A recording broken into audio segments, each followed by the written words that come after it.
Today, we're going to talk about a piece of technology that started out as a simple, kind of boring utility, but has quietly become this powerful, intelligent engine right at the heart of the cloud. We're talking about the service broker. And we're going to see how it went from just a technical tool to a critical strategic engine that governs some of the most complex and most expensive parts of our digital world. And this, right here, this really gets to the core of the problem, doesn't it? I mean, in a world of multi-cloud chaos with AI costs going through the roof, who is actually in control? Is it your engineers, your finance team, or are these massive, critical decisions just sort of happening on their own? That's the control problem we're here to unpack. So to get our arms around this, we're going to walk through 6 key steps. We'll start with that control problem. Then we'll look at the universal standard that brought some order to the madness. We'll see how the broker got its brain and how it's now tackling the wild worlds of AI and data. After that, we'll see how it became a financial powerhouse. And finally, what this whole evolution means for the future of governance itself. Okay, let's dive right in. Section 1, the cloud's control problem. We have to start here to understand the chaos that made a smarter approach absolutely necessary. So at its core, this is what a service broker is supposed to do. This is the official definition, and it basically says the broker is the middleman. It sits between you, the person using the services, and all the different cloud providers out there. Its job is to manage how those services are used, how they perform, and how they get delivered. You can think of it as your cloud services manager and negotiator all rolled into one. Now here's where it gets interesting. A broker really does 2 main jobs. On one side, you've got service intermediation. This is where the broker takes a basic service, like a database, and makes it better. Maybe it adds a layer of security or connects it to your company's login system.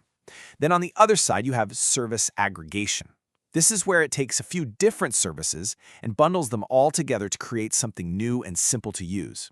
Either way, the goal is the same: make the cloud easier and safer for everyone. So how did we get from total chaos to some kind of order? Well, that brings us to Section 2. It turns out the solution was to create a universal language, and that was the Open Service Broker API, or OSB API. The big idea here was creating a standard, a universal rulebook.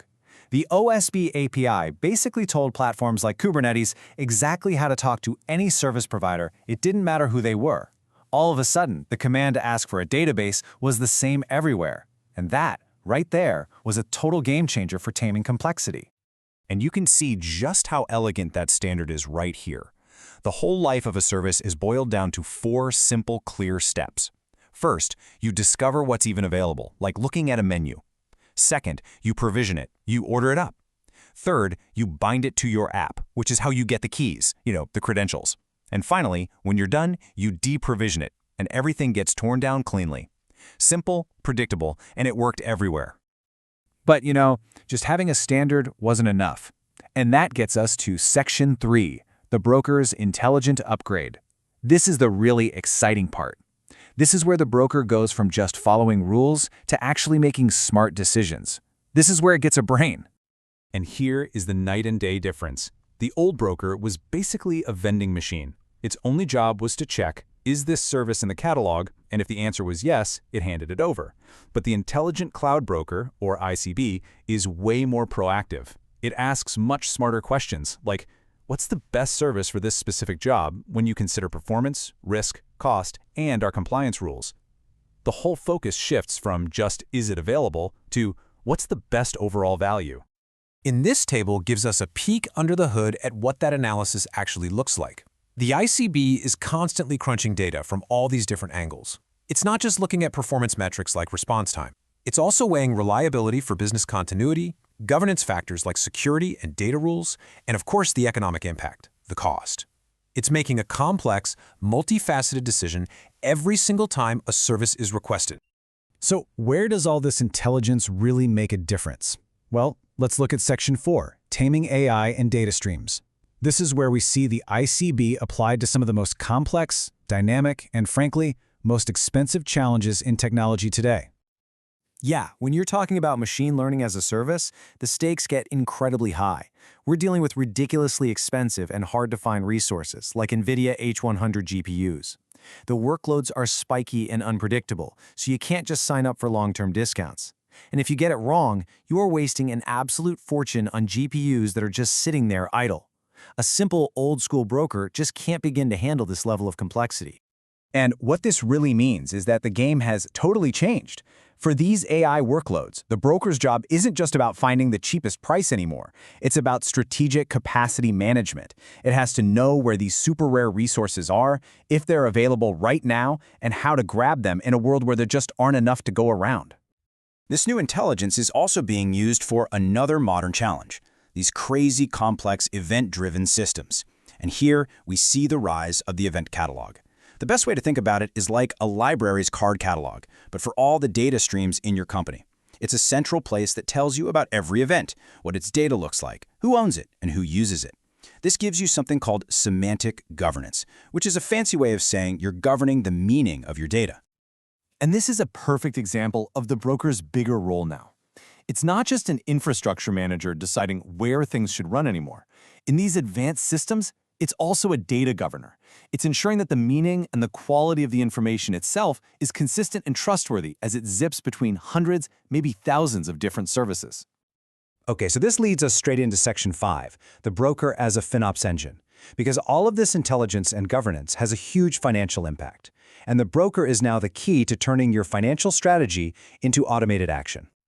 This quote from the FinOps folks really nails it. It's not about just finding the cheapest possible option. It's about finding the best value. You have to constantly balance cost against quality, speed, and what the business is actually trying to achieve. It's a tricky, multivariable equation.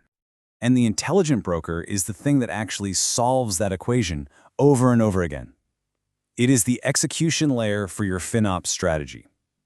You set the high-level rules, the financial policies, and the broker is the muscle that translates those rules into thousands of automated real-time decisions about what to deploy where and when. Let's make this real with that GPU example again. The broker is constantly optimizing. It's asking, is the price difference between an on-demand GPU and a cheaper spot instance big enough to risk the spot instance disappearing? It's doing real-time checks to see if those scarce H100s are even available anywhere, and it's enforcing policies, like automatically shutting down idle machines to stop depleting. This is FinOps in action, and it's all being driven by the broker. Now, for the broker to make all these smart financial moves, it needs really clean, reliable data. And that's where something called a financial abstraction layer comes in. It's basically a universal translator for money. It takes all the cost and usage data from your different clouds and tools, which all have their own weird formats, and it normalizes everything into one consistent language. This gives the broker the unified view it needs to make true apples-to-apples comparisons. Which brings us to our final section, Section 6. The future of governance. We've seen the whole journey, so let's tie it all together and look at where this is all going. We're moving way beyond just managing tasks to true strategic automation. This timeline really tells the whole story, doesn't it? It started as a simple middleman. Then the OSB API turned it into a standardized orchestrator that could connect different platforms together. Right now, with the ICB, it's an intelligent engine analyzing quality, risk, and trust. And its future? It's clearly becoming the primary execution engine for both economic and strategic governance across the entire company. So, if you take one thing away, it should be this. The once humble service broker is humble no more. It has evolved into an absolutely essential governance engine. Its real power is how it fuses the technical world of code and infrastructure with the business world of finance and compliance, right at the critical moment when resources are being requested and used. And that leaves us with one last, big question to think about. We've just seen how a system can automate all the complex rules, risks, and financial policies for our technology. So, if we can do that for something as wildly complicated as a multi-cloud, AI-driven tech stack, what does that mean for the rest of the business? What other complex, high-stakes decisions are just waiting for their own intelligent, automated governance engine? Thanks for tuning in.